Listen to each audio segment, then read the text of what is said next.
Hello guys, welcome to technical minds. कैसे हैं आप लोग? तो गाइस, ये Java project series cab booking management system का नेक्स्ट वीडियो है, जहाँ पे इससे पहले वाली वीडियो में जो हमने देखा था, वहाँ पे हमने देखा था कि हम ट्रांसपोर्ट के लिए ड्राइवर कैसे ऐड करते हैं। मतलब अगर मेरे को कोई ट्रांसपोर्ट के लिए कैब बुक करनी है तो उसके लिए मेरे पास पहले ड्राइवर भी होने चाहिए। तो इससे जस्ट पहले वीडियो में हमने देखा था ये वाला फ्रेम, ठीक है। ये फ्रेम हम कंप्लीट कर चुके थे। ये वीडियो आप मेरे जाकर चैनल पे देख सकते हो। जब आप जाओगे यहाँ पे कैब बुकिंग मैनेजमेंट सिस्टम पे, तो यहाँ पे आपको कंप्लीट सीरीज मिलेगी। अगर आप इस वीडियो पर नए हो तो आप स्टार्टिंग में देख सकते हो। सारी चीज़ें मैंने कंप्लीट एक्सप्लेन किया 1 बाय 1, ठीक है।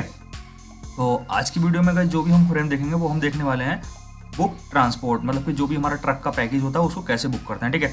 तो इससे पहले मैं और भी मतलब फ्रेम बनाया है जहाँ पे हमने इंटरसिटी और इंटरसिटी कैब के लिए इंटरसिटी के लिए कैब बुक किए थे, ठीक है। अब उसमें और आज वाले फ्रेम में सबसे पहले देखते हैं डिफरेंस कितना है, ताकि हम कुछ कंपोनेंट को वहीं से यूज़ कर पाएँ जो प्रीवियस क्लास है, ठीक है। अभी यहाँ पे आप चेक करोगे तो बेसिकली हम ये वाला फ्रेम बनाएंगे आज की वीडियो में, जो मैंने इससे पहले वीडियो में आपको एक्सप्लेन किया था, ठीक है। तो इस वीडियो में आप देखोगे, इस वाले फ्रेम में सॉरी आप देखोगे तो यहाँ पे book ID, source, destination, user name और यहाँ तक ड्राइवर नेम तक सब कुछ सेम है, ठीक है। उसके बाद कार की जगह में ट्रक आया, डेस्टिनेशन फ्रॉम, डेस्टिनेशन टू, दोनों फ्रेम में सेम है। प्राइस भी सेम है, मतलब प्राइस वाले जो कंपोनेंट है वो सब कुछ सेम है। वहाँ पे लेवल्स वगैरह, वेट और डिस्टेंस यहाँ पे एक्स्ट्रा ऐड किए हुए हैं, तो ठीक है। जब एक्स्ट्रा ऐड हुए हैं तो इनकी वजह से सारा डेटाबेस चेंज हो चुका है इस वाले फ्रेम का, ठीक है। तो गाइस, आई होप आपको समझ में आया होगा कि हम लोग क्या फंक्शनलिटी बनाने वाले हैं इस वाले फ्रेम में, ठीक है। तो इस वाले फ्रेम के लिए सबसे पहले मेरे को एक क्लास बनानी पड़ेगी। बाकी क्लास जब बनाऊंगा मैं तो कुछ चीज़ें प्रीवियस क्लास से यूज़ करूँगा जो कि मेरे थे वो इंटरसिटी कैब की, ठीक है। क्योंकि यहाँ पे और उस वाले फ्रेम में कुछ चीज़ें सिमिलर थी, इनको बार बार लिखने से कोई फ़ायदा नहीं है, ठीक है। सबसे पहले मैं क्लास बनाता हूँ, यहाँ पे जाऊँगा अपने पैकेज पे। अगर आप लोगों ने पैकेज नहीं बना रखा या फिर इस वीडियो पर आप नए हो तो चैनल पे जाकर आप सारी वीडियोस देख सकते हो। हमें 1 बाय 1 मैंने सब कुछ पूरा हिंदी में एक्सप्लेन किया है, ठीक है। पूरा कोड एक्सप्लेन है, आप खुद भी उसको बना सकते हो देखकर, ठीक है। तो सबसे पहले मेरे को यहाँ पे जाना है, कैब बुकिंग जो मेरा पैकेज बनाया हुआ था, न्यू पे जाके जावा क्लास पे मेरे को एक न्यू क्लास बना लेनी है, ठीक है। इस क्लास का मैं नाम रखता हूँ बुक पैकेज, क्योंकि मैं एक पैकेज के लिए अपनी कैब बुक कर रहा हूँ वहाँ पे, ठीक है। इसके बाद मैं यहाँ पे फिनिश करूँगा तो मेरी क्लास सारी बन चुकी होगी, ठीक है। बाकी ये जितने भी एक्स्ट्रा कमेंट्स वगैरह ये सब मैं यहाँ पे रिमूव करके जो भी यूजफुल लाइब्रेरीज होती हैं जो जिनको मेरे को यूज़ करना है वो मैं प्रीवियस क्लास से कॉपी करूँगा, क्योंकि वही सब सेम टू सेम मेरे को यहाँ पे यूज़ करनी है, ठीक है। आप लोगों को कॉपी नहीं करनी है, बिकॉज आपकी प्रैक्टिस फिर यहाँ पे बेकार हो जाएगी। उसके बाद मेरे को यहाँ पे एक्सटेंड जेफ फ्रेम और एक्शन लिसनर भी यहाँ से मेरे को कॉपी पेस्ट करना है। सिंपल मैं यहाँ पे आऊँगा और बाकी जो भी मेरा डिफ़ॉल्ट कंस्ट्रक्टर होता है उसको बनाने के बाद मैं अपना यहाँ पे मेन बनाऊँगा। मेन मैं यहाँ पे पहले पूरा एक स्ट्रक्चर बना के रख लेता हूँ, पूरी क्लास का जो एक स्ट्रक्चर होता है, ठीक है। उसके बाद ही हम सारा काम अपना कोडिंग का जो भी होता है वो इसमें करने वाले हैं, ठीक है। मैंने यहाँ पे पब्लिक लगाया, पब्लिक के बाद new book package dot set visible true, मतलब कि जब भी मेन मेथड रन होगा तो ये वाला पैकेज हमारा विजिबल हो जाएगा, ठीक है।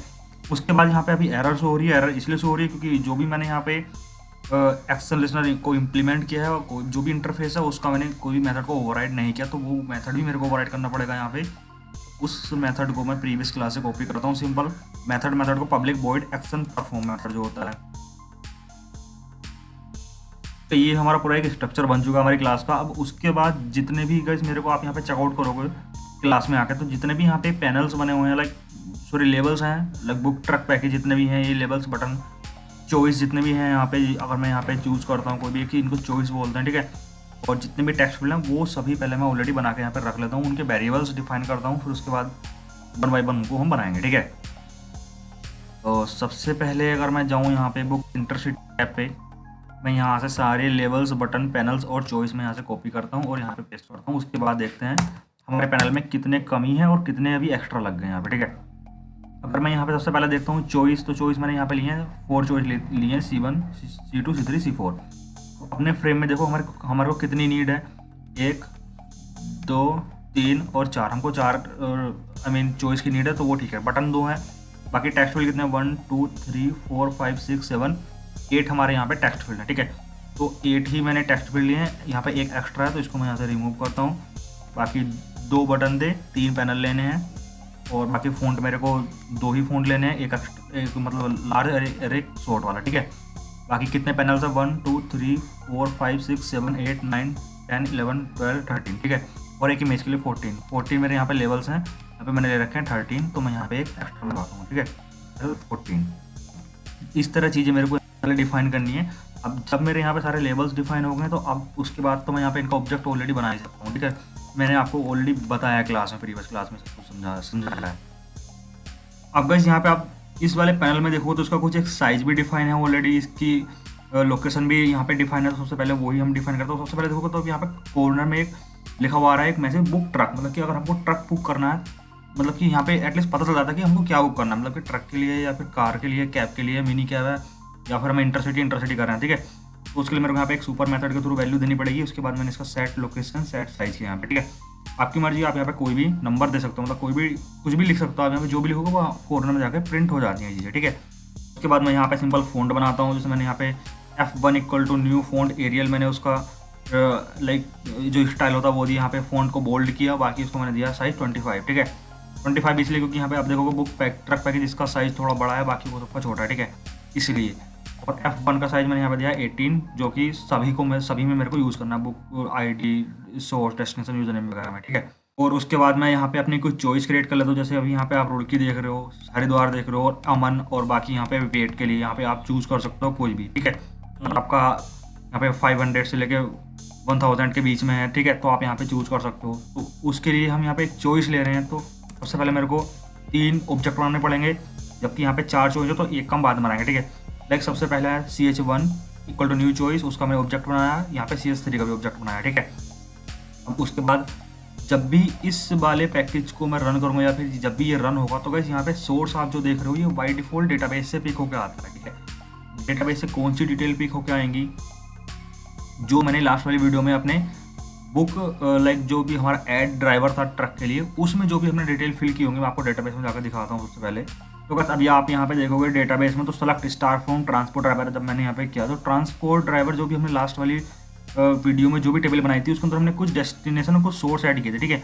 मतलब जो बंदा दिल्ली से गुड़गांव गोवा जाता है, सॉरी दिल्ली से गुड़गांव भी जाता है एक आदमी, और एक इंसान जाता है रुड़की से हरिद्वार, ठीक है। तो इन सभी के लिए जो सोर्स हैं वो यहाँ पे पिक होकर आएंगे, वो ऑटोमेटिक डेटाबेस है, ठीक है, सोर्स।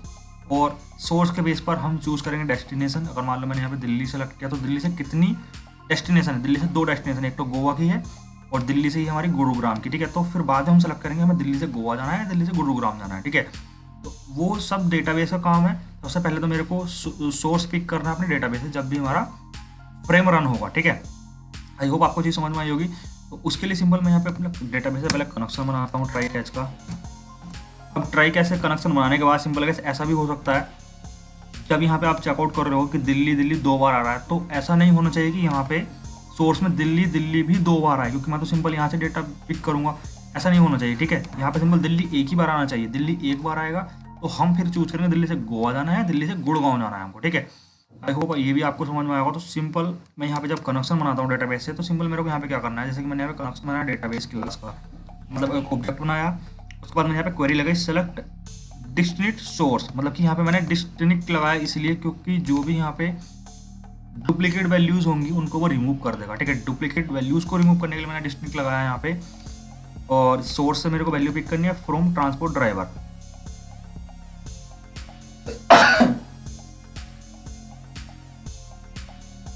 ट्रांसपोर्ट ड्राइवर मेरा यहाँ पे जो भी मेरी डेटाबेस से टेबल थी ड्राइवर वाली, ठीक है, वहाँ से मेरा सोर्स आएगा, वो भी डुप्लीकेट वैल्यूज हट कर, और रिजल्ट सेट में वैल्यूज आएंगी वाइल लूप के थ्रू। मेरे को जब भी रिजल्ट सेट में वैल्यू नेक्स्ट होती रहेंगी तो CH1 चॉइस में ऐड होती रहेंगी, CH1.add चॉइस में वैल्यू ऐड करते हैं हम ऐड मेथड के थ्रू, ठीक है। CH1.add REST जो भी रिजल्ट सेट हमारा उसके अंदर कौन सी स्ट्रिंग हमको ऐड करनी है, गेट स्ट्रिंग सोर्स हमारा यहाँ पे जो भी हमारा डेटाबेस में टेबल का नेम था, ठीक है। अगर चीज़ें नहीं समझ में आ रही गाइस तो इनको वीडियो को बिल्कुल आराम से धीरे धीरे देखो, स्टार्टिंग से देखो, 2 बार देखो, 3 बार देखो, चीज़ें समझ में आएंगी। ये बहुत ही सिंपल वे में मैं आपको पूरा कोड समझा रहा हूँ, पूरा कोड, ठीक है। बाकी कोई नहीं समझाएगा इस तरह से सिंपल लाइन बाय लाइन को एकदम एक्सप्लेन करके, ठीक है। तो नई चीज़ें समझ में आ रही, इनको जाकर स्टार्टिंग से फिर से देखो वीडियोस को। अब यहाँ पे REST.close मैंने इसलिए किया क्योंकि REST का मैं दोबारा भी यूज़ करने वाला हूँ। नीचे एक और ट्राई कैच लगाऊंगा मैं, वहाँ पे भी इसको यूज़ करूँगा, तो मैंने यहाँ पे इसलिए इसको डेटाबेस को क्लोज करता है। इसको हटा भी दोगे तो कोई भी प्रॉब्लम नहीं है यहाँ पे, ठीक है। सिंपल यहाँ पे इसको रिमूव कर देता हूँ। अब उसके बाद मेरे को सिंपल यहाँ पे कैच भी लगाना है, क्योंकि अगर एक्सेप्शन आई तो उसको हैंडल भी तो करना पड़ेगा। तो हैंडल होती है हमारी एक्सेप्शन कैच में, और मैं यहाँ पे एक्सेप्शन क्लास लेता हूँ और इसका वेरिएबल लेता हूँ मैं EX, ठीक है। और यहाँ पे इसको मैं गेट करूँगा EX dot print stack trash के थ्रू, ठीक है। यहाँ से ऑटोमेटिक इस वाले मेथड के थ्रू जो भी एक्सेस बनाएगी वो गेट हो जाएगी। अब उसके बाद सिंपल अगर मैं इस फ्रेम को रन करूँ तो बस अभी ये रन नहीं होगा, ना ही आपको शो होगा। मतलब फ्रेम तो रन हो जाएगा पर कुछ शो नहीं होगा यहाँ पे, ठीक है। जैसे मैं अभी यहाँ पे देखो इसको एक बार रन करके दिखाता हूँ आपको। फ्रेम तो रन हो जाएगा, फ्रेम ओपन भी हो जाएगा क्योंकि मैंने इसका साइज भी दिया है यहाँ पे। आप देखो तो फ्रेम रन हो रहा है। अब ये रन हो रहा है, कौन सी वैल्यू आ रही है यहाँ पे देखो तो मैंने बुक रख दी है जो भी अभी मैंने यहाँ पे ऐड की थी सुपर में। इसका मैंने साइज लोकेशन भी ऐड किया तो उसी साइज में उसी लोकेशन पे ऐड होकर आ रहा है, ठीक है। चॉइस भी मैंने ऐड कर दी पर चॉइस को फ्रेम में ऐड नहीं किया मैंने अभी, तो चॉइस इसलिए नहीं शो हो रही मेरी, ठीक है। चॉइस को हमने फ्रेम में ऐड करेंगे पैनल के थ्रू, तो पैनल अभी मैंने बनाया नहीं है, वो बनाएंगे सबसे एंड में, ठीक है। अब चॉइस 2 के लिए वर्क करेंगे सबसे एंड में, क्योंकि वो ऐसा होता है कि जब भी मैंने यहाँ पे दिल्ली पे क्लिक किया तो यहाँ पे देखो हरिद्वार हो गया, तो इसका मतलब ये है कि मैं यहाँ पे माउस लिस्नर का यूज़ कर रहा हूँ। तो माउस लिस्नर का यूज़ हम सबसे एंड में करेंगे। अभी उससे पहले जब भी हमारा फ्रेम रन होता है तो हमारी एक वैल्यू और प्रिंट होती है ऑटोमेटिक, वो होती है यूज़र नेम, कि किस यूज़र ने ये वाला फ्रेम रन किया, ठीक है। तो यूज़र नेम की वैल्यू भी हमको चॉइस में प्रिंट करनी है, मतलब CS3 के लिए वर्क करना है यहाँ पे। तो CS3 के लिए भी वर्क में इसी तरह सेम टू सेम सिमिलर इसी तरह करना है, मतलब कि एक ट्राई कैसे लगाना है, फिर से कलेक्शन बनाना है डेटाबेस से, एक क्वेरी फिर रन करनी है, select user name from customer, जो भी हमारी डेटाबेस में कस्टमर टेबल थी, जो भी कस्टमर जा रहा है वहाँ से दिल्ली से गोवा जो भी जाएगा कैब बुक कर रहा है उसका नेम यहाँ पे प्रिंट हो जाएगा, ठीक है। कौन से टेबल से, यूज़र नेम से, और उसको सेलेक्ट करना है हमको, मतलब रिजल्ट सेट के थ्रू वैल्यू क्वेरी को एग्जीक्यूट करना है, वाइल लूप में चलाना है, जब तक वैल्यू आती रहेगी CS3 में उसका यूज़र नेम को हमको ऐड कर देना है। अब गाइस मेरे को यहाँ पे CS4 भी बना लेना है, मतलब CS4 आप यहाँ पे देखो तो जो वेट है वो डेटाबेस से नहीं आ रहा है, ठीक है। वो हमको यहाँ पे मैनुअली सेलेक्ट करना पड़ेगा, तो उसको मैनुअली बनाना भी पड़ेगा सेलेक्ट करने के लिए। जैसे कि अभी यहाँ पे आप देखोगे तो CS4 equal to new choice, मैंने यहाँ पे एक ऑब्जेक्ट बनाया, उसमें वैल्यू ऐड की CS1.add।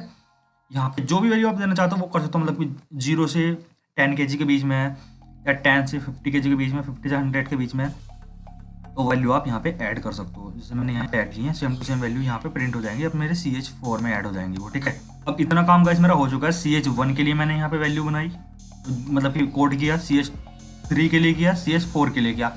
अब CS2 बचा है मेरा, CS2 करूँगा सबसे एंड में क्योंकि उस पर लगेगा माउस लिस्नर, ठीक है। अब हमारी चॉइस सारी बन चुकी है, बाकी मेरे को अब यहाँ पे लेबल्स बनाने हैं। तो लेबल्स बनाने के लिए सिंपल ऑलरेडी क्लास में बता चुका हूँ आपको, जैसे कि L1 equal to new J लेवल, मेरे को L1 में ऐड करना है बुक ट्रक पैकेज, जैसे आप यहाँ पे चेकआउट कर रहे हो बुक ट्रक पैकेज मिडिल में लिखा हुआ आ रहा है। आप जो भी मैसेज देना चाहते हो वो वहाँ पे अपने लेबल्स में दे सकते हो, ठीक है। इसी तरह मेरे को सारे लेबल्स बनाना है, book ID, source, destination, user name के लिए सेम टू सेम मैंने यहाँ पे वही वैल्यूज लिखी हैं। L2 मतलब ऑब्जेक्ट बनाया उन लेवल्स का, L2 equal to new J लेवल, book ID, source, destination, name वगैरह सब कुछ, ठीक है, डेस्टिनेशन। अब उसके बाद मैंने यहाँ पे सारे टेक्स्ट फील्ड बनाए जिनकी मेरे को नीड थी। अब आप चेकआउट करोगे तो TF1, TF2, TF3 वगैरह मैंने सब कुछ यहाँ पे ऑलरेडी बना लिया है, ठीक है। अब आप यहाँ पे चेकआउट करोगे तो देखो यहाँ पे L12 मेरा नहीं है, ठीक है, L11 है, L13 है। तो L12 मैंने यूज किया है अगर यहाँ पे इमेज के लिए, तो इमेज भी मेरे को लेवल में ऐड करनी है, इसलिए मैंने यहाँ पे L12 में इमेज को ऐड किया है, तो वो मैं दिखाऊंगा सबसे एंड में। अभी वो हम L12 में कैसे ऐड करना, आप किसी भी लेवल में ऐड कर सकते हो, आप अपने अकॉर्डिंग इनको एडजस्ट कर लेना, L1, L12, L11, L13, 14। बाकी मैंने यहाँ पे L12 में इमेज ऐड की, इसलिए मैंने यहाँ पे L12 नहीं लिखा। यहाँ पे आप एक चीज़ और देखने वाले हो, जैसे अभी यहाँ पे देख रहे हो जो भी लेवल्स हैं, सॉरी जो भी टेक्स्ट फील्ड हैं वो मैं एडिट नहीं कर सकता क्योंकि वो डेटाबेस से वैल्यू आ रही है, डेटाबेस से वैल्यू आ रही है, तो मेरे को डेटाबेस मतलब कि मेरे को फिर एडिट करने का मतलब ही नहीं बनता अगर डेटाबेस से वैल्यू ऑटोमेटिक पैच होकर आ रही है, तो ठीक है। अब इनको एडिटेबल फॉल्स भी करना पड़ेगा मेरे को, जैसे कि मैं TF1 से लेके TF8 तक सबको एडिटेबल फॉल्स करूँगा, set TF1 dot set editable false, TF2 dot set editable false. इसी तरह मेरे को सारे टेक्स्ट फील्ड जो है वो एडिटेबल फॉल्स कर देना है, मतलब कि उनको मैं एडिट नहीं कर सकता अगर एक बार वैल्यू फिल हो गई उनमें तो। अब उसके बाद गाइस मेरे को यहाँ पे एक रैंडम वैल्यू आप चेकआउट करो, जब बुक ID आती है तो उसकी रैंडम वैल्यू जनरेट होती है, ठीक है। तो रैंडम वैल्यू जनरेट करने के लिए मेरे को रैंडम क्लास का एक मेथड बना, मतलब रैंडम क्लास का ऑब्जेक्ट बनाना पड़ेगा। उसके बाद मेरे को उसका मेथड यूज करना पड़ेगा, सेट टेक्स्ट। यहाँ पे देखो मैंने रैंडम क्लास का एक ऑब्जेक्ट बनाया R, random R equal to new random, ठीक है। और TF1 में मेरे को ऐड करना है, तो TF1 है बुक ID का जो भी टेक्स्ट फील्ड है, TF1 डॉट सेट टेक्स्ट, उसमें मैंने ऐड किया, मतलब कि स्ट्रिंग बनाया मैंने सबसे पहले इसको। स्ट्रिंग बनाना जावा में सबसे बेस्ट फंडा ये होता है कि अगर आपने कोई भी एक इंटीजर वैल्यू यहाँ पे लिखी है ना, तो उसके आगे आप डबल कोट्स लगा के प्लस लगा दो तो वो एक स्ट्रिंग में ही कन्वर्ट हो जाती है ऑटोमेटिक, ठीक है। तो डबल कोट्स का मतलब सिर्फ ये है कि यहाँ पे इसको स्ट्रिंग में कन्वर्ट किया है, ना ही कोई मेथड यूज़ किया, ना कोई सिंपल डबल कोट्स लगाए फिर प्लस लगाया। तो इसका मतलब ये है कि जो भी इंटीजर वैल्यू थी वो हमारी स्ट्रिंग में जाके ऐड हो चुकी है, तो वो स्ट्रिंग ही बन गई, ठीक है। और उसके बाद यहाँ पे TF1 डॉट सेट फोरग्राउंड उसका मैंने कलर किया रेड। और उसके बाद सिंपल अब मेरे को यहाँ पे बटन बनाने हैं, बटन भी रह चुके हैं, ठीक है। तो BT1 equal to new J button book truck और उसके बाद दूसरा बैक, ठीक है। अब बटन पर कोई क्लिक करेगा तब क्लिक होना चाहिए, ठीक है। तो मतलब BT1 dot add action listener भी मेरे को यहाँ पे ऐड करना पड़ेगा, ठीक है। और उसके अंदर वैल्यू देनी पड़ेगी दिस, मतलब इसी क्लास की जो भी बटन है, ठीक है। इसी तरह बटन 2 भी करना पड़ेगा, तो मेरे को यहाँ पे करना पड़ेगा BT2। अब उसके बाद कैसे आप यहाँ पे चेकआउट करो तो बुक ट्रक पैकेज बिल्कुल मिडिल में आ रहा लिखा, ठीक है। बुक ट्रक पैकेज का लेवल क्या था हमारा, यहाँ पर चेकआउट करोगे बुक ट्रक पैकेज का लेवल था L1, ठीक है। तो यहाँ पे इसको मेरे को मिडिल में करना पड़ेगा L1 dot set horizontal alignment, ठीक है। अब यहाँ पे हाइट में मेरे को देना पड़ेगा पहले तो J लेवल,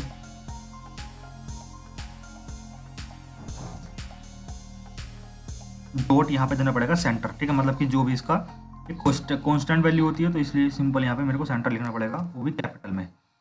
तो सिंपल ये मेरा हो चुका है। अब जब मैं इसको रन करूँगा तो गैस वो बिल्कुल मिडिल में आएगा, ठीक है, जो भी मेरा लेवल था L1। अब गैस यहाँ पे देखो जो भी मैं ऐड करने वाला हूँ वो सिंपल एक्स्ट्रा रहेंगी चीज़ें, आपकी मर्जी ऐड कर सकते हो, और सिंपल बनाना तो सिंपल भी बना सकते हो। मेरा मतलब कहने का ये है कि यहाँ पे मैं इन पर फ़ॉन्ट ऐड करूँगा। फ़ॉन्ट अगर आप नहीं ऐड करना चाहते तो वो बाई डिफ़ॉल्ट फ़ॉन्ट ही जो रहते हैं वो भी अच्छे लगते हैं, पर यहाँ पे मैंने एक्स्ट्रा ऐड किए हैं। तो एक एक्स्ट्रा एक्टिविटी अगर आपको अच्छे लगते हैं तो कर सकते हो, नहीं तो रहने देना उनको, ठीक है। तो जैसे मैंने यहाँ से हॉरिजॉन्टल अलाइनमेंट के नीचे से मैंने यहाँ पे फ़ॉन्ट ऐड किया L1, तो मेरे को फ़ॉन्ट साइज़ बड़ा चाहिए था जिसको 25 था, तो मैंने यहाँ पे F ऐड किया फ़ॉन्ट, यहाँ पे मैंने किया F1। फ़ॉन्ट ऐड कैसे करते हैं, सबसे पहले मैंने इसको ऑब्जेक्ट बना के ऑलरेडी रख लिया था ऊपर, F equal to new font, ठीक है। ये मेरा एक ऑब्जेक्ट था। अब इस ऑब्जेक्ट को मैंने यहाँ पे यूज़ किया है डॉट सेट फ़ॉन्ट F और F1 इस तरह से सभी में ऐड किया है। उसके बाद मैंने चॉइस पर भी फ़ॉन्ट ऐड किया, टेक्स्ट फील्ड पर भी फ़ॉन्ट ऐड किया, उसके बाद मैंने यहाँ पे बटन पर भी फ़ॉन्ट ऐड किया है, ठीक है। अब यहाँ पे आप देख रहे हो तो बटन का कलर भी चेंज आ रहा है। तो जैसे मैंने BT1 डॉट सेट फोरग्राउंड इनका मैं कलर करना चाहता हूँ, तो ये तो एक्स्ट्रा है, अगर आपको ज़रूरत है तो कर सकते हो, नहीं तो मत करना इनको, ठीक है। और फोरग्राउंड मेरे को दोनों, एक का वाइट करना है, एक का करना है ब्लैक। तो BT1 का मेरे को करना है ब्लैक, मैं यहाँ पे करूँगा इसका ब्लैक, और BT2 का मेरे को यहाँ पे वाइट करना है, तो मैं यहाँ पे इसका करूँगा वाइट, ठीक है। और ये सब जाती हैं वैल्यू कैपिटल में क्योंकि कांस्टेंट वैल्यू होते हैं, ठीक है। और यहाँ पे मेरे को कर देना BT2, और इनका मेरे को बैकग्राउंड कलर भी चेंज करना है। तो बैकग्राउंड कलर चेंज करने के लिए BT1 dot set background colour, और यहाँ पे इसका देना है मेरे को, एक का येलो, एक का देना है रेड, ठीक है। सिंपल मैं यहाँ पे इसका देता हूँ येलो, और दूसरे का मेरे को यहाँ पे देना है रेड। सिंपल है, बहुत सिंपल मेथड होता है। अगर आप एक बार की अच्छे से प्रैक्टिस करोगे तो आपको चीज़ें सारी समझ में आएंगी बिल्कुल 1 बाय 1, ठीक है। मैंने इनका फोरग्राउंड भी ऐड किया, बैकग्राउंड भी ऐड किया। मैं इतना कोडिंग करने के बाद भी अगर मैं इसको रन करूँगा ना, तो अभी ये रन नहीं होगा, मतलब रन तो होगा, कुछ दिखने का नहीं मेरे को, मतलब कि मेरे फ्रेम में अगर मैंने उसको रन किया, मेरे फ्रेम में कुछ भी शो नहीं होगा, क्योंकि वैल्यू अभी ऐड ही नहीं की मैंने अपने फ्रेम में। अब फ्रेम में वैल्यू ऐड करने के लिए मैंने ऑलरेडी पैनल्स बनाए हुए हैं, मतलब पैनल्स के मैंने यहाँ पे वेरिएबल्स लिए हुए हैं। तो अब सिंपल पैनल्स बनाता है, पैनल में वैल्यू ऐड करता है, ठीक है। उसके बाद ही रन करेंगे, उसके बाद ही वो शो होंगी वैल्यू। तो सबसे पहले P1 पैनल बनाना है। पैनल बनाने के लिए सिंपल देखो, यहाँ पे P1 पैनल में 3 पैनल बनाऊंगा। फर्स्ट पैनल बनेगा मेरा बुक पैकेज ऐड करने के लिए, जो बुक ट्रक पैकेज ऊपर वाला हेडिंग है, ठीक है। और उसके बाद दूसरा पैनल बनाऊंगा मैं, यहाँ पे इमेज ऐड करूँगा। तीसरा बनाऊंगा, यहाँ पे मैंने सारी डिटेल ऐड करूँगा। अब मैं पैनल क्यों बना रहा हूँ, मैं फ्रेम में वैल्यू ऐड क्यों नहीं करता सेट बाउंड्स वगैरह से, उसका मेरे को एक ड्रॉबैक ये लगता है क्योंकि उसमें मैंने वैल्यू बहुत मेजरमेंट करनी पड़ती है, मतलब कि एक डिजिट को मेज़र करना पड़ता है कि कहाँ से कहाँ तक वैल्यू जाएगी, कहाँ से कहाँ तक कितनी डिस्टेंस ये टेक्स्ट फील्ड घेरेगा, कितनी डिस्टेंस ये जो लेबल है वो लेने वाला है, उसके बाद कितना गैप दोगे। तो वो सारी चीज़ें काउंट करनी पड़ती हैं, कैलकुलेशन करनी पड़ती है, उसके बाद ही वैल्यू वहाँ पे ऐड करते हो। तो वो सब मेरे को नहीं अच्छी लगती, इसलिए मैं यहाँ पे सिंपल पैनल बनाता हूँ, ठीक है। अब जैसे मैंने पैनल बनाया P1 पैनल में, यहाँ पे देखो अब चेकआउट करोगे तो एक ही रो है इस वाले पैनल में, एक ही कॉलम। अगर आप देखो तो ये पूरा बुक ट्रक पैकेज एक ही रो में लिखा हुआ आ रहा है, और समझ लो एक ही कॉलम है ये। तो सिंपल यहाँ पे मैंने ग्रिड लेआउट लगाया, P1 में सेट लेआउट किया, उसका मैंने एक ऑब्जेक्ट बनाया न्यू ग्रिड लेआउट का। अब यहाँ पे देखो एक ही रो है, एक ही कॉलम है मेरा यहाँ पे, और 10 का गैप आएगा। अगर यहाँ पे कोई और कॉलम होता है उसके बीच में 10 का गैप आता है। अगर यहाँ पे 0 भी दे देखो तो कोई वैल्यू, कोई फर्क नहीं पड़ने का वैल्यू पर, ठीक है। और जो भी L1 था फिर उसको मैंने अपने पैनल में ऐड किया, ठीक है। ये सिंपल फंडा होता है, ये वैल्यू पैनल में ऐड हो चुकी है। अगर गाइस मैं इसको यहाँ पे रन करना चाहूँ तो अब भी रन नहीं होगी, मैंने इसको बॉर्डर लेआउट में ऐड नहीं किया, ठीक है। अगर मैं इसको बॉर्डर लेआउट में ऐड करूँ तो सबसे पहले यहाँ पे बनाऊंगा set layout new border layout, ठीक है। बॉर्डर लेआउट का मेरे को ऑब्जेक्ट बनाना पड़ेगा। अब उसमें मैंने ऐड किया P1 को। अब P1 को मैं ऐड कर रहा हूँ नॉर्थ में, सबसे ऊपर, मतलब कि सबसे ऊपर कर रहा हूँ अपने फ्रेम के, तो नॉर्थ में, ठीक है। अगर मैं अब इसको रन करूँ तो ये अब मेरा शो हो जाएगा मेरे पूरे फ्रेम में, ठीक है। ये अब चेकआउट करना, जब ये रन होगा तो जो भी L बनाएगा वो नॉर्थ में प्रिंट होगा, देखो यहाँ पे इस तरीके से, ठीक है। तो ये मेरे पूरा पैनल था यहाँ तक, इतना पैनल आप इसको समझ सकते हो जो कि मैंने नॉर्थ में ऐड किया, ठीक है। अब ये नॉर्थ में ऐड है तो पूरी बिर्थ इसने घेरी हुई है यहाँ की। अब जब मैं इसमें कुछ और ऐड करूँगा तब वो बिर्थ यहाँ पे अलाइनमेंट कर लेगा, बाकी अपनी बिर्थ इतनी लेगा, बाकी और पैनल के लिए यहाँ पे छोड़ देगा, ठीक है। जैसे अगर मैं यहाँ पे दूसरा पैनल ऐड करना चाहूँ तो मैं सिंपल यहाँ पे यही करूँगा, एक ऑब्जेक्ट बनाऊँगा दूसरे पैनल का, इसके नीचे यहाँ पे P2 करूँगा मैं, और उसका भी मैं यहाँ पे सेट लेआउट करूँगा P2, और यहाँ पे भी मैं इसका मतलब चेंज कर दूँगा। अब यहाँ पे मेरे को चेक करनी है वैल्यू कि मेरे को कितनी रो आनी है, उसमें कितने कॉलम्स आने हैं, ठीक है। अब अगर मैं गाइस यहाँ पे P2 जो भी मेरा है पैनल, उसमें मैं ये सारी वैल्यूज ऐड करूँ जो इधर वाली हैं, बुक आईडी, सोर्स, डेस्टिनेशन, तो इसमें देखो कितनी रो हैं कितने कॉलम। सबसे पहले देखना कॉलम कितने हैं इस वाले पैनल में, 2 कॉलम है, एक ये वाला कॉलम, एक ये वाला कॉलम, ठीक है। बटन तक नीचे तक देखो, एक ये कॉलम है, एक ये कॉलम, तो 2 कॉलम है। तो सिंपल मैं यहाँ पे वैल्यू चेंज कर दूंगा, ठीक है। अब मैं यहाँ पे देखता हूँ रो कितनी है, तो रो आप काउंट कर सकते हो 1 2 3 4 5 6 7 8 9 10 11 12 और 13 जो कि बटन के लिए, ठीक है। यहाँ पे मेरी बिल्कुल 13 रोज हैं, तो मैं यहाँ पे 13 कर दूंगा, ठीक है। अब ये तो मैंने कर दिया यहाँ पे, ठीक है। अब इसमें वैल्यूज ऐड कैसे करूँगा, तो पहली रो में कौन सी वैल्यू आ रही है मेरी, बुक आईडी आ रही है, फिर आ रहा है मेरा टेक्स्ट फील्ड जो कि रैंडम नंबर जनरेट करने के लिए, ठीक है। सिंपल कैसे करना है, P2 डॉट ऐड, यहाँ पे करोगे आप ब्रैकेट में, आपको यहाँ पे वैल्यूज देनी है। जैसे कि सिंपल सबसे पहले मैं यहाँ पे देता हूँ जो मेरा L1 था, सॉरी L1 नहीं L2, जो भी मेरा बुक आईडी का जो भी लेवल होगा, अब L2 भी हो सकता है आपके एंड से, कुछ और भी हो सकता है, वो आपने जो भी वेरिएबल लिया होगा। बुक आईडी का वेरिएबल था मेरे यहाँ पे L2, ठीक है। तो सिंपल मैं यहाँ पे क्या करूँगा, L2 करूँगा, ठीक है। अब यहाँ पे मैं सेमीकोलन लगाऊंगा, उसके बाद मेरे को फिर अगली वैल्यू क्या देनी है, वहाँ पे देनी है मेरे को टेक्स्ट फील्ड जो कि है मेरा रैंडम नंबर। अगर आप यहाँ पे देखोगे तो मैंने कौन से टेक्स्ट फील्ड में ऐड किया था, TF1 में। सिंपल मेरे को यहाँ पर ऐड करना है TF1, ओके। अब ये 2 वैल्यू ऐड की हैं अभी मैंने, बाकी तो रह गई हैं यहाँ पे 12 वैल्यूज, वो भी ऐड करूँगा। अभी सिंपल इस वाले पैनल को मैं ऐड करके दिखाता हूँ अपने फ्रेम में। इसको अगर मैं ऐड करता हूँ यहाँ पे सेंटर में, और अगर मैं अब इसको रन करूँगा तो ये मेरी वैल्यू बिल्कुल सेंटर में आएगी लिखी हुई, मतलब कि सेंटर में ही आएगी अभी तो लिखी हुई। तो अभी मैंने जब इसको रन किया गया तो ये वैल्यू आ रही है मेरी सेंटर में लिखी हुई, ठीक है। बुक आईडी और यहाँ पे आ रहा मेरा जो रैंडम नंबर जनरेट हो गया था, पर ये बिल्कुल सिस्टमेटिक नहीं आ रहा जैसा मेरे को चाहिए था, ठीक है। क्यों, क्योंकि अभी यहाँ पे 13 रोज थी, बट जबकि मैंने यहाँ पे वैल्यूज 2 ही दी हैं, ठीक है। तो ये इसलिए आ रही है इस तरह से। अगर मैं इसको भी और कस्टमाइज करूँ तो मैं पहले सारी वैल्यूज देता हूँ, उसके बाद ही हम इसको रन करेंगे इसके बाद, ठीक है। ऐसा इसके बाद आप अपने एंड से वैल्यूज यहाँ पे दे सकते हो, ठीक है। जैसे मैंने यहाँ पे लिखा P2 के बाद मैंने यहाँ पे सॉरी TF1 के बाद मैंने यहाँ पे L3 किया, L3 में CH1 आएगी यहाँ पे चॉइस, उसके बाद L4 के बाद दूसरी चॉइस है, फिर L5 के बाद दूसरी चॉइस है, फिर उसके बाद टेक्स्ट फील्ड है। इस तरह से आप सारी वैल्यूज अपने तरीके से ऐड कर सकते हो इसमें, बिल्कुल, ठीक है। जो भी आपने यहाँ पे अपने एंड से अगर 1-2 टेक्स्ट फील्ड, 1-2 लेबल्स और ऐड किए एक्स्ट्रा, वो भी आप ऐड कर सकते हो इस तरह से, ठीक है। अगर मैं अब इसको रन करके दिखाऊँ तो बिल्कुल सिस्टमेटिक शो होंगी जैसे कि हमको चाहिए थे, ठीक है। और वो सारी वैल्यू सेंटर में आएंगी, जैसे कि अब यहाँ पे आप चेकआउट कर रहे हो, ठीक है। अब यहाँ पे आप देख रहे हो तो सारी वैल्यू सेंटर में है, पर कुछ साइज का थोड़ा बड़ा हो रहा है, ठीक है। अभी मेरे को इसमें जब मैं इमेज ऐड करूँगा तो वो जो विड्थ रहेगी इमेज वाली, उसको छोड़ के सारी विड्थ अपनी अलाइनमेंट कर लेते हैं, ठीक है। तो एक यही बेनिफिट होता है जो कि पैनल का होता है, ठीक है। अब देखो कुछ वैल्यू यहाँ पे ऑटोमेटिक आ रही है, जैसे कि हरिद्वार और यूजर नेम, जो भी यूजर होगा यहाँ पे, ठीक है। मैंने यहाँ पे यूजर पे क्लिक किया और तो कुछ वैल्यू नहीं आई नीचे, बट जबकि यहाँ पे वैल्यूज फिल हो जानी चाहिए थी, तो उसी के लिए मेरे को माउस लेसनर अभी लगाना पड़ेगा अपने कोड में, ठीक है। इमेज ऐड करने के लिए मैं सिंपल प्रीवियस क्लास से ही अपना कोड कॉपी करूँगा और यहाँ पे पेस्ट करूँगा, ठीक है। उसको मेरे को ऐड करना अपने पैनल 3 में। तो सबसे पहले मैं पैनल 3 बनाता हूँ यहाँ पे, और P3 equal to new J panel, ठीक है। और उसके बाद सिंपल मैं यहाँ पे इसमें भी अपना लेआउट्स वगैरह ऐड करूँगा, जैसे कि मैंने यहाँ पे सेट लेआउट्स किया हुआ है, और जो इमेज ऐड हुई है, जैसे आप यहाँ पे इमेज देख रहे हो, तो वो भी एक ही रो में है, एक ही कॉलम है, उसमें कोई ज़्यादा कॉलम वगैरह ऐड नहीं हुआ है। ठीक है, सिंपल यहाँ पे P3 करूँगा, एक ही रो है उसमें और एक ही कॉलम है। अब P3 में मेरे को ऐड करना है अपना P3 डॉट, इसमें को मेरे को करना है जो भी मैंने आपको लेवल्स बताया था, L12 लेवल मेरा छूटा हुआ था ऊपर। ठीक है, L12 लेवल्स का मैंने ऑब्जेक्ट भी नहीं बनाया यहाँ पे। आई थिंक ऑब्जेक्ट अगर बना हुआ होगा, नहीं ऑब्जेक्ट मैंने यहाँ पे नहीं बनाया, सिंपल मैंने वेरिएबल को डिफाइन कर रखा है यहाँ पे। ठीक है, तो सबसे पहले मैं यहाँ पे इसका ऑब्जेक्ट बनाता हूँ, उसमें पहले एक इमेज ऐड करता हूँ। अब सिंपल मैं P3 के ऊपर बनाऊंगा अपनी यहाँ पे इमेज बनाने के लिए गाइस मैंने आपको ऑलरेडी प्रीवियस क्लास में बहुत बार समझाया है कि इमेज कैसे बनाते हैं। ठीक है, अब उसके बाद मैंने यहाँ पे उसको अपने पैनल में ऐड कर दिया। अब गाइस मेरे को यहाँ पे P3 को ऐड भी करना पड़ेगा अपने वेस्ट में। अब आप इसको वेस्ट में ऐड कर सकते हो या ईस्ट में ऐड कर सकते हो। ठीक है, मैं यहाँ पे वेस्ट में ऐड करूँगा इसको,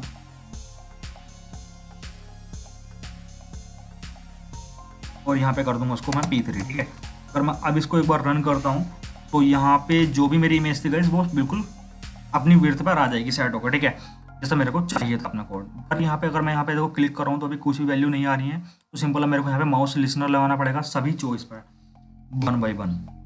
तो सबसे पहले गाइस मैं यहाँ पे ऐड करता हूँ, अगर मैं CS3 पर ऐड कर रहा हूँ तो कैसे अभी देखो CS3 मेरा यूजर नेम के लिए, अगर मैं इस यूजर नेम पर क्लिक कर रहा हूँ तो यहाँ पे नेम आना चाहिए उस वाले बंदे का जिसका भी ये यूजर नेम है। ठीक है, सबसे पहले मेरे को CS3 dot add mouse listener add करना पड़ेगा, न्यू माउस अडेप्टर। उसके बाद ओवरराइड करना पड़ेगा मेथड माउस क्लिक के लिए। यहाँ पे मैंने डेटाबेस से कनेक्शन बनाया। उसके बाद जो भी गाइस यहाँ पे आप वैल्यूज देख रहे हो, अमन आ रहा लिखा हुआ है, अमन_01, उस वैल्यू को एक वेरिएबल में गेट करना है, जहाँ पे मैंने इस तरह किया CS3 dot get selected item. तो इससे हम वैल्यू गेट करते हैं गेट सेलेक्टेड आइटम मेथड के थ्रू। उसको मैंने यूजर नेम में गेट किया। उसके बाद एक क्वेरी लगाई सेलेक्ट नेम फ्रॉम, मेरे को नेम गेट करना है फ्रॉम कस्टमर टेबल से, वेयर यूजर नेम किसके इक्वल हो, जो यूजर नेम यहाँ पे मैंने गेट किया। ठीक है, उस क्वेरी को एग्जीक्यूट किया। एग्जीक्यूट करने के बाद जो भी वैल्यूज आएगी वो आएगी रिजल्ट सेट 1 में। वहाँ से मैंने इसको नेक्स्ट किया, लूप के अंदर जो भी वैल्यूज आएंगी वो मैंने TF3 जो भी इसके आगे, मतलब जो नेम के आगे जो भी मेरा टेक्स्ट फील्ड इसका नेम है TF3, उसमें उसको मैंने ऐड किया सेट टेक्स्ट जो भी वैल्यू है गेट स्ट्रिंग नेम से। ठीक है, आई होप आपको ये समझ में आया होगा। ठीक है, बाकी मैंने यहाँ पे कैच को बंद किया है, मतलब मेरा जो भी यहाँ पे माउस लिसनर था वो यहाँ से यहाँ तक एंड हो चुका है। ठीक है, अगर मैं इसको सेव करता हूँ, अब मैं इसको रन करता हूँ, तो आप देखना वैल्यू किस तरह गेट होगी वहाँ पे। अगर गाइस मैं यहाँ पे देखो हरिद्वार पे क्लिक कर रहा हूँ तो कोई वैल्यू नहीं आ रही है। अगर मैं यहाँ पे क्लिक करता हूँ तो यहाँ पे देखो आप अंकित नाम की वैल्यू आई है, जो भी नेम होगा यूजर नेम का। ठीक है, इस तरह मैं करना चाह रहा था। अगर अब मैं हरिद्वार पे क्लिक करूँगा तो हरिद्वार से जो भी डेस्टिनेशन नहीं, हरिद्वार से कौन सी डेस्टिनेशन आप यहाँ पे चेक करोगे तो रुड़की है। ठीक है, तो वो रुड़की की डेस्टिनेशन इस डेस्टिनेशन में आके ऐड हो जानी चाहिए। ठीक है, अब वो करने के लिए सिंपल मेरे को CH1 पर लगाना पड़ेगा, क्योंकि सोर्स का जो चॉइस है वो CH1 है। ठीक है, तो मेरे को चॉइस 1 पर अपना माउस लिसनर लगाना पड़ेगा। यहाँ से मैं नीचे आऊँगा और सिंपल मैंने CH1 पर अपना माउस लिसनर ऐड किया। न्यू माउस अडेप्टर मेथड बिल्कुल सेम है प्रीवियस वाला, जैसे ये मेथड था इसी तरह ये वाला मेथड भी सेम है, बट डेटाबेस कनेक्शन चेंज हुआ है। ठीक है, डेटाबेस की वैल्यू चेंज हुई है। अब यहाँ पे देखो मैंने सिंपल माउस क्लिक के अंदर CS2 डॉट रिमूव ऑल किया, मतलब कि जो भी CS2 में, मतलब यहाँ पे जो भी पहले से वैल्यू ऑलरेडी ऐड होंगी उनको पहले रिमूव करना है। ठीक है, और उसके बाद एक न्यू कनेक्शन बनाया। उसके बाद मैंने CH1 से जो भी वैल्यू होगी, CH1 में कभी दिल्ली है तो दिल्ली को पहले एक वेरिएबल में गेट किया। उसके बाद मैंने एक यहाँ पे फिर से क्वेरी लगाई सेलेक्ट डेस्टिनेशन। वैसे भी तो हो सकता है यहाँ पे डेस्टिनेशन बहुत सारी हो, मान लो दिल्ली से कोई बंदा रुड़की जा रहा है, अब हरिद्वार से भी कोई बंदा रुड़की आ रहा है तो रुड़की 2 बार हो गया ना, तो यहाँ पे भी मैंने उसको डुप्लीकेट को हटाया। ठीक है, डिस्टिंक्ट फ्रॉम ट्रांसपोर्ट ड्राइवर, जो भी मेरी टेबल है ट्रांसपोर्ट ड्राइवर, यहाँ से वैल्यू गेट करनी है where source equal to source के हो, मतलब जो वेरिएबल मैंने यहाँ से लिया है उसके इक्वल टू अगर मेरा सोर्स है तो सारी वैल्यूज आ जानी चाहिए। क्वेरी एग्जीक्यूट होगी, एग्जीक्यूट होने के बाद मैंने उसको वाइल लूप में रन किया। रन करने के बाद CH2 में ऐड की सारी वैल्यूज, CH2 है मेरा डेस्टिनेशन वाला पार्ट। ठीक है, CH2 में ऐड किया add REST1 dot gate string, जो भी स्ट्रिंग आ रही होगी डेस्टिनेशन टेबल से। ठीक है, थोड़ा डिफिकल्ट है पर इतना भी नहीं है, आप लोग ध्यान से समझोगे, वीडियो को दोबारा देखोगे तो समझ में आ जाएगा। ठीक है, अगर मैं अब इसको देखो रन करता हूँ, आपको हैंड टू हैंड इसका एग्जाम्पल भी रन करके दिखा रहा हूँ, अगर अभी भी समझ में नहीं आया तो फिर नहीं आएगा। ठीक है, देखो मैंने पहले यहाँ पे क्लिक किया यूजर नेम पे, तो वैल्यू यहाँ पे गेट हो चुकी है। अगर मैं अब सोर्स पे क्लिक कर रहा हूँ, हरिद्वार पे क्लिक करता हूँ तो रुड़की यहाँ पे आ गया, ऑटोमेटिक आ गया रुड़की। ठीक है, अब यहाँ पे आप चेकआउट करोगे तो हरिद्वार से जाने वाली जितने भी डेस्टिनेशन थी एक ही दी अभी तो रुड़की, तो एक ही आई है यहाँ पे, ठीक है। अब मैं क्या चाहता हूँ, अब मैं ये चाहता हूँ जो हरिद्वार से रुड़की जा रहा है बंदा उसकी डिटेल यहाँ पे आए, ठीक है। मेरे को तो पता नहीं हरिद्वार से रुड़की कौन जाएगा भाई। अब हरिद्वार से रुड़की कौन जाएगा, ये वाला बंदा जाएगा। हरिद्वार से रुड़की जाने वाला कौन है, मोहन है, जिसके पास ट्रक है टाटा मैक्स, प्राइस है 1200 रुपये लेता है वो, डेस्टिनेशन उसकी 30 किलोमीटर का, ठीक है। इस रेंज के अंदर वो जाएगा। तो अब ये वैल्यू मेरे को कैसे पता चलेंगी, वो चलेंगी यहाँ इन दोनों से कि हरिद्वार से रुड़की जाने वाले बंदे की डिटेल। जब भी मैं रुड़की पर क्लिक करूँ, अब हरिद्वार से पे क्लिक किया तो यहाँ पे आएंगे 2-3 वैल्यू भी आ सकते हैं, डेस्टिनेशन बहुत सारी हो सकती है। मैंने एक डेस्टिनेशन चूज़ की रुड़की। हरिद्वार से रुड़की जाने वाला जो भी बंदा होगा उसकी डिटेल यहाँ पे आने चाहिए ऑटोमेटिक गेट होकर।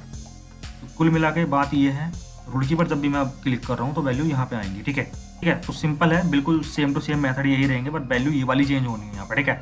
अब भाई देखो, जैसे मैं यहाँ पे लिखता हूँ CS2 पर मैंने माउस लिस्नर ऐड किया, माउस क्लिक लगाया, बाकी सेम है। डेटाबेस से डेटा बनाया मैंने, एक वैल्यू मैंने गेट की सबसे पहले तो जो CH1 में थी, CH1 की वैल्यू मैंने गेट की सोर्स की।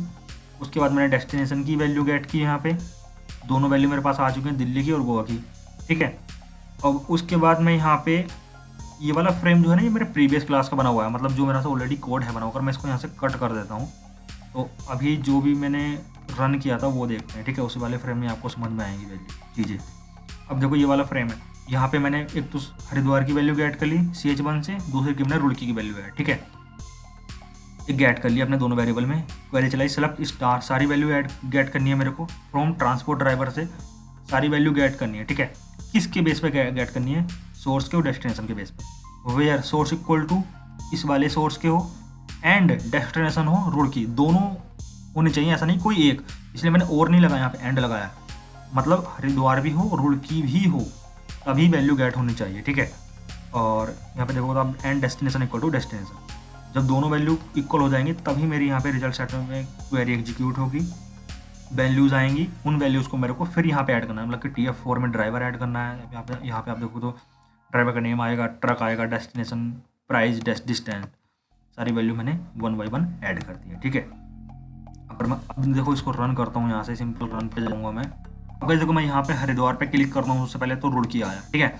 अब मैं अगर रुड़की पर क्लिक करता हूँ ना यहाँ पे, तो जो भी वैल्यू थी ड्राइवर की वो यहाँ पे आ गई, यही मेरे को चाहिए था। अब आप देखो मैच कर सकते हो यहाँ पे वैल्यू, जो भी वैल्यूज़ हैं वो यहाँ पे आप मैच करोगे, सारी वैल्यूज आ रही है, मोहन आ रहा है, हरिद्वार आ रहा है, रुड़की, टाटा मैक्स। अब सिंपल अगर मेरे को यहाँ पे करना कर, मैं यहाँ पे इस पर क्लिक करता हूँ तो ये वैल्यूज भी आ रही है। अब सिंपल सारी वैल्यूज मेरी गेट हो रही हैं, एक काम रह गया है सिंपल, और सिंपल है वो, सारी वैल्यू मेरे को डेटाबेस में ऐड करनी है अभी उठा के, ठीक है। तो ये काम हो रह गया, अब ये कैसे करेंगे, अब मैंने यहाँ पे सारी वैल्यू फिल कर दी है, सारे टेक्स्ट फील्ड से वैल्यू मेरे को गेट करनी है, सारे टेक्स्ट फील्ड से वैल्यू मेरे को गेट करनी है, वेरिएबल में स्टोर करनी है, उन स्टोर की हुई वैल्यू को डेटाबेस में ऐड करना है, सिंपल है, ठीक है। अब वो कैसे होंगी, जब मैं बुक ट्रक पर क्लिक करूँगा, तो बुक ट्रक पर जब भी मैं क्लिक करता हूँ यहाँ पे तो कोई एक्शन नहीं हो रहा है अभी, ठीक है। बैक पर क्लिक करूँ तब भी कोई एक्शन नहीं हो रहा, तो इन्हीं दोनों बटन पर मेरे को वर्क करना है। जैसे मैंने यहाँ पे बटन 1 पर क्लिक किया सिंपल, ठीक है। तो बटन 1 पर क्लिक करने के बाद जो भी गेट सोर्स बटन 1 से आ रहा है, मैं बटन 1 पर क्लिक कर रहा हूँ तो, बटन 2 पर कर रहा हूँ तो, बटन 2 का अलग मेथड है, बटन 1 का अलग मेथड, तो मैंने यहाँ पे बटन 1 पर लगाया अभी, ठीक है। सोर्स सारी वैल्यू पहले तो मैंने गेट की 1 by 1, जितने भी टेक्स्ट फील्ड और जितनी चॉइस हैं वेरिएबल में वैल्यू को मैंने रख लिया यहाँ पे, ठीक है। कैसे मैंने कनेक्शन बनाया डेटाबेस से, क्वेरी लगाई इंसर्ट इनटू ट्रांसपोर्ट, ठीक है। इन ट्रांसपोर्ट मतलब कि अभी ये ट्रांसपोर्ट वाली मैं एक टेबल बनाऊंगा डेटाबेस में, वो सबसे एंड में देखेंगे वीडियो के, ठीक है। डेटाबेस में टेबल कैसे बनाते हैं, उसके बाद मैंने यहाँ पे वैल्यूज़, और वैल्यूज़ में जो भी वैल्यू मेरे को ऐड करनी है, मतलब कि एक तो जो बुक आईडी है, यूज़र नेम है, नेम और ड्राइवर का name, source, destination, weight, truck और उसका डिस्टेंस और उसका प्राइस, ठीक है। वो ऐड करने के बाद मैंने यहाँ पे इंट ए एक वेरिएबल लिया, डबल ए, कोई वेरिएबल आप ले सकते हो। यहाँ पे ऑब्जेक्ट 3 मतलब जो भी ऑब्जेक्ट था उसके थ्रू मैंने stm.execute अपडेट किया, मैंने क्वेरी को अपडेट किया। ये क्वेरी जब अपडेट होगी तो या तो ट्रू वैल्यू रिटर्न करेगी या फिर करेगी फॉल्स वैल्यू, मतलब 0 या 1 वो आएगी यहाँ पे। अब मैंने यहाँ पे चेक किया, अगर वैल्यू 1 आई है, इफ़ a इक्वल टू 1 है उसके अंदर, मतलब कि वैल्यू हमारी क्वेरी सक्सेसफुली रन हुई है, तो ट्रक सक्सेसफुली बुक्ड, इस तरह एक मैसेज प्रिंट होगा, वो वाला फ्रेम क्लोज हो जाएगा। अगर सक्सेसफुली रन नहीं हुई है तो यहाँ पे आएगा please fill all the detail carefully, ठीक है। ये हमारा डेटाबेस से कनेक्शन भी खत्म हो जाएगा, यहाँ पे कैच कंप्लीट हो जाएगा, ठीक है। अब यहाँ पे अगर अभी तो ये तो था कि बटन 1 पर अगर किसी ने क्लिक किया, इतना तो था बटन 1 पर अगर किसी ने क्लिक किया है तो अगर कोई बंदा बटन 2 पर क्लिक करेगा तब क्या होगा, तो यहाँ पे कोड करने वाले हैं हम। अगर कोई बंदा बटन 2 पर क्लिक करेगा तो सिंपल है, जिससे यहाँ पे आप देख रहे हो बैक है तो मतलब बैक पर क्लिक कर दो, बैक हो जाना चाहिए, मतलब कि वो वाला फ्रेम कट हो जाना चाहिए। ठीक है, सिंपल है। तो अब मैं एक बार इसको पूरा कंप्लीट रन करता हूँ, रन करूँगा और उसके बाद देखते हैं वैल्यू फिल हो रही है डेटाबेस में, डेटाबेस में फिल नहीं हो रही है, बैक बटन काम कर रहा है या नहीं कर रहा, बुक ट्रक बटन काम कर रहा है नहीं कर रहा। ठीक है, सिंपल मैं हरिद्वार पर जाऊँगा, हरिद्वार से मेरे को रुड़की जाना है, कौन सा ड्राइवर चूज़ करना है वो यहाँ पे आ गई वैल्यूज़। नेम मेरे को चूज़ करना है, यूज़र नेम, कितना वेट है मेरे पास, मेरा वेट है मतलब कि मेरा जो सामान है जो भी ट्रक में जाएगा वो है 10 से 50 किलो के बीच में। बुक ट्रक पे करता हूँ तो यहाँ पे आएगी एरर, अब चेकआउट कर सकते हो। ठीक है, मतलब ये एरर आ रही है, cab management transport does not exit, मतलब जो भी टेबल है ये वाली ये एग्जिट नहीं करती हमारे डेटाबेस में। ठीक है, तो ये वाला बटन तो काम अभी नहीं कर रहा। ठीक है, अब हम करते हैं बैक पर क्लिक, बैक पर क्लिक करें तो बटन हमारा ठीक से काम कर रहा है। सिंपल डेटाबेस में पहले टेबल बनाते हैं, उसके बाद फिर से वैल्यूज़ को एंटर करके देखते हैं। सिंपल मैं जाऊँगा अपने डेटाबेस में, डेटाबेस में जाने के बाद मेरे को यहाँ पे क्वेरी लिखनी है, क्रिएट टेबल ट्रांसपोर्ट, उसके अंदर मेरे को एक तो देना बुक आईडी, प्राइमरी की रहेगी वो मेरी, यूज़र नेम देना है मेरे को, name, driver name, source, destination, उसके बाद मेरा आएगा बेड ट्रक और इसकी डिस्टेंस, उसका कितना प्राइस है। ठीक है, ये सारी वैल्यू मेरे को करके यहाँ पे एंटर कर देनी तो मेरी टेबल क्रिएट हो जाएगी यहाँ पे। ठीक है, मैं देखता हूँ कितनी टेबल्स है मेरे डेटाबेस में, तो यहाँ पे आएगी मेरी एक इन ट्रांसपोर्ट, यहाँ पे आप चेकआउट करो तो इन ट्रांसपोर्ट मेरी टेबल आ रही है। ठीक है, अब मैं जाऊँगा इस अपने कोड पर, फिर से रन करता हूँ इसको और देखते हैं अब वैल्यूज ऐड हो रही हैं डेटाबेस में या डेटाबेस में वैल्यू नहीं हो रही। उससे पहले मैं यहाँ पे चेक कर लेता हूँ कि इस वाली टेबल में कोई वैल्यू है तो नहीं अभी तक। ठीक है, मैं जाऊँगा select star from in transport पे जाकर देखो तो आप एम्प्टी सेट आ रहा है, मतलब कि कोई वैल्यू अभी डेटाबेस में नहीं है। क्लास मेरी रन हो चुकी है आई थिंक, और उसके बाद मैं जाके इसको देखता हूँ और यहाँ से सिंपल वैल्यू फिल करूँगा मैं, बहुत ही सिंपल है, मेरे को कुछ भी टाइप करने की जरूरत नहीं पड़ रही है यहाँ पे अब। ठीक है, मेरा इस बार वेट है 50 से 100 किलो के बीच में, मैं बुक ट्रक करूँगा, यहाँ पे आएगा देखो ट्रक सक्सेसफुली बुक्ड, वो फ्रेम कट जाएगा। मेरा मतलब कहने का ये है कि मैसेज प्रिंट हुआ, वो वाला फ्रेम यहाँ से कट हो चुका है। एक बार डेटाबेस में अब जाके वैल्यू आप चेक करोगे तो वैल्यू आपकी इस आईडी पर इस यूज़र नेम ने ये वाले ड्राइवर के साथ इतना वेट गया, इतने किलोमीटर की डिस्टेंस ही उतना उसने प्राइस दिया। तो इस तरह हम बुक पैकेज की वैल्यू भी अपने डेटाबेस में ऐड कर सकते हैं। अभी गाइस मैंने आप देखोगे तो पूरा अगर प्रोजेक्ट आप स्टार्टिंग में फॉलो कर रहे हो तो यहाँ पे देखो मैंने इसी वाले यूज़र नेम पर, इसी यूज़र नेम के बेस पर 3 चीज़ें ऐड कर चुका हूँ, एक तो इंटरसिटी कैब, एक इंटरसिटी कैब और एक ट्रक। अब तीनों का बिल भी जनरेट होगा भाई, तो तीनों मैंने बुक किए, तीनों का बिल भी जनरेट होगा। तो बिल जनरेट करने के लिए भी मेरे फ्रेम बनाना पड़ेगा मेरे को यहाँ पे, वो बहुत ही अच्छा फ्रेम है, वो फ्रेम हम देखेंगे नेक्स्ट वीडियो में। अभी इससे नेक्स्ट वीडियो जाएगी उसमें हम सिंपल ये देखेंगे कि जितने भी यहाँ पे ट्रक बुक हुए होंगे उनको कैसे चेक कर सकते हैं अपने फ्रेम के थ्रू। ठीक है, उसके बाद हमारे यहाँ पे अगर होम पेज पे जाओगे तो मेरा बुक पैकेज भी कंप्लीट हो चुका है, दो तीन क्लासें और बची हैं, view booked package, check bill और डिलीट कस्टमर। ठीक है, और अबाउट का, तो ये हम देखेंगे नेक्स्ट वीडियो में। तब तक के लिए अगर नहीं समझ में आई वीडियो तो स्टार्टिंग से देख सकते हो, मैं नहीं आ रही कैसे, इसका दो ही मतलब हो सकता है, या तो आप नहीं समझने की कोशिश कर रहे हो या फिर वीडियो की लेंथ ज़्यादा लंबी हो रही है। वीडियो की लेंथ लंबी इसलिए हो रही है क्योंकि समझाना पड़ रहा है 1 बाय 1, तो ऑलरेडी लंबी हो ही जाएगी, इसको मैं शॉर्ट नहीं कर सकता। ठीक है, अगर आपको सीखना है तो समझना पड़ेगा, वीडियो को स्टार्टिंग से देखो, 2 बार देखो, 3 बार देखो, इसकी स्पीड बढ़ाकर देख सकते हो वीडियो की, पर देखो उसको कंप्लीट। ठीक है, तभी समझ में आएगी। और अगर कुछ कमी लग रही है वीडियोस में, मैं कुछ चेंज कर सकता हूँ अपने एंड से, तो कमेंट बॉक्स में लिख सकते हो या फिर अपना फीडबैक दे सकते हो।